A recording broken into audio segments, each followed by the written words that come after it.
5 अक्टूबर 2022 को पूरे देश भर में काफी ज्यादा खुशी और हर्षोल्लास के साथ दशहरे के त्योहार को मनाया गया।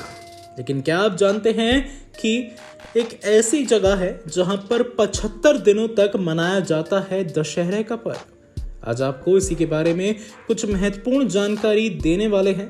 बहुत बहुत स्वागत है आपका आपके अपने चैनल मोक्ष में। चैनल पर नए हैं तो चैनल को तुरंत सब्सक्राइब कर दीजिए ताकि आपसे कोई भी महत्वपूर्ण जानकारी ना छूट पाए। बस्तर में मनाए जाने वाले दशहरा पर्व में कई रस्में की जाती हैं और 13 दिन तक दंतेश्वरी माता समेत अनेक देवी देवताओं की पूजा की जाती है। 75 दिनों तक चलने वाला बस्तर दशहरा की शुरुआत हरेली अमावस्या से होती है, जिसमें सभी वर्ग, समुदाय और जाति जनजातियों के लोग हिस्सा लेते हैं। इस पर्व में रावण युद्ध की नहीं बल्कि बस्तर की मां दंडेश्वरी माता के प्रति अपार श्रद्धा झलकती है। पर्व की शुरुआत हरेली अमावस्या को माचकोट जंगल से लाई गई लकड़ी पर पात्र यात्रा रस्म पूरी करने के साथ होती है। इसके बाद विरिंगपाल गांव के ग्रामीण सीरासार भवन में सरहई पेड़ की टहनी को स्थापित कर डेरी गड़ाई रस्म पूरी करते हैं। विशाल रथ निर्माण के लिए जंगलों से लकड़ी लाने की प्रक्रिया शुरू की जाती है और झार उमर गांव और बेड़ा उमर गांव के ग्रामीणों को रथ निर्माण की जिम्मेदारी निभाते हुए 10 दिनों से पारंपरिक औजारों से विशाल रथ तैयार करना होता है और देखते ही देखते 2 मंजिला रथ बनकर तैयार हो जाता है। बताना चाहेंगे आपको कि इस पर्व में कांचन गादी की पूजा का विशेष प्रावधान है। रथ निर्माण के बाद पितृमोक्ष अमावस्या के दिन ही कांचन गादी पूजा संपन्न की जाती है और इस विधान में मिर्गान जाति की बालिका को कांचन देवी की सवारी कराई जाती है। ये बालिका बेल के कांटों से तैयार झूले पर बैठकर दशहरा पर्व मनाने की अनुमति देती हैं और जिस वर्ष माता अनुमति नहीं देती उस वर्ष बस्तर में दशहरा नहीं मनाया जाता। कांचन यात्रा के दूसरे दिन गांव आमाबाल के हलवा समुदाय का एक युवक सीरासर में 9 दिनों की निराहार योग साधना में बैठ जाता है। पर्व को निर्विघ्न रूप से होने और लोक कल्याण की कामना करते हुए युवक 2x2 के गड्ढे में 9 दिनों तक योग साधना करता है।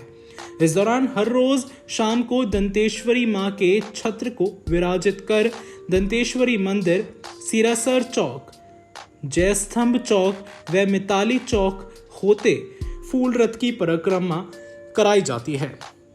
रथ में माई जी के छत्र को चढ़ाने और उतारने के दौरान बकायदा सशस्त्र सलामी दी जाती है। भले ही वक्त बदल गया हो और साइंस ने तरक्की कर ली हो, पर आज भी ये सब पारंपरिक तरीके से किया जाता है। इसमें कहीं भी मशीनों का प्रयोग नहीं किया जाता है। पेड़ों की छाल से तैयार रस्सी से ग्रामीण रथ खींचते हैं। पर्व के दौरान हर रस में बकरा, मछली और कबूतर की बलि दी जाती है। वहीं अश्विन अष्टमी को निशाजात्रा रस्म में कम से कम 12 बकरों की बलि आधी रात को दी जाती है। इसमें पुजारी भक्तों के साथ राज परिवार सदस्यों की मौजूदगी होती है और रस्म में देवी देवताओं को चढ़ाने वाले 16 कांवड़ भोग प्रसाद को यादव जाति और राज पुरोहित तैयार करते हैं, जिसे दंतेश्वरी मंदिर के समीप से यात्रा स्थल तक कांवड़ में पहुंचाया जाता है।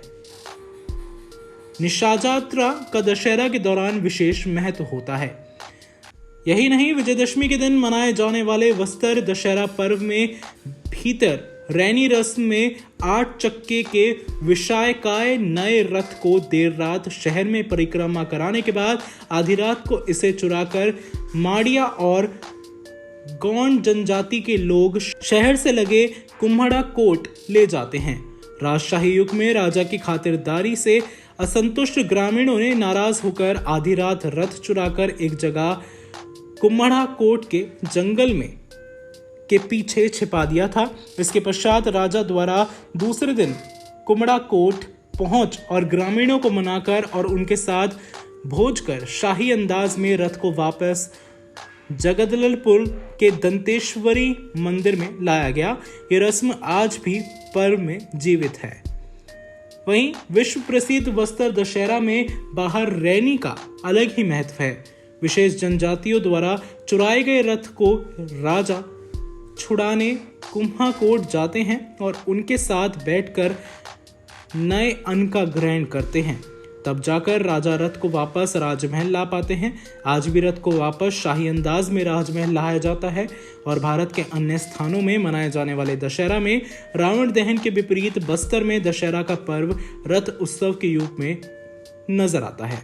प्राचीन काल में बस्तर को दंडकारण्य के नाम से जाना जाता था, जो कि रावण की बहन शूर्पणखा की नगरी थी। इसके अलावा मां दुर्गा ने बस्तर में ही भस्मासुर का वध किया था, जो कि काली माता का एक रूप है। इसलिए यहाँ रावण का दहन नहीं किया जाता, बल्कि विशालकाय रथ चलाया जाता है। बस्तर संभाग के असंख्य देवी देवता के छत्र डोली पर्व में शामिल होते हैं। बस्तर के राजा पुरुषोत्तम देव ने जगन्नाथपुरी से रथपति की उपाधि ग्रहण करने के बाद बस्तर में दशहरे के अवसर पर रथ परिक्रमा की प्रथा आरंभ की थी, जो कि आज तक लगातार चली आ रही है। ऐसी ही तमाम महत्वपूर्ण जानकारियों के लिए तुरंत अपने चैनल मोश को सब्सक्राइब कर दीजिए, ताकि आपसे कोई भी जानकारी ना छूट पाए।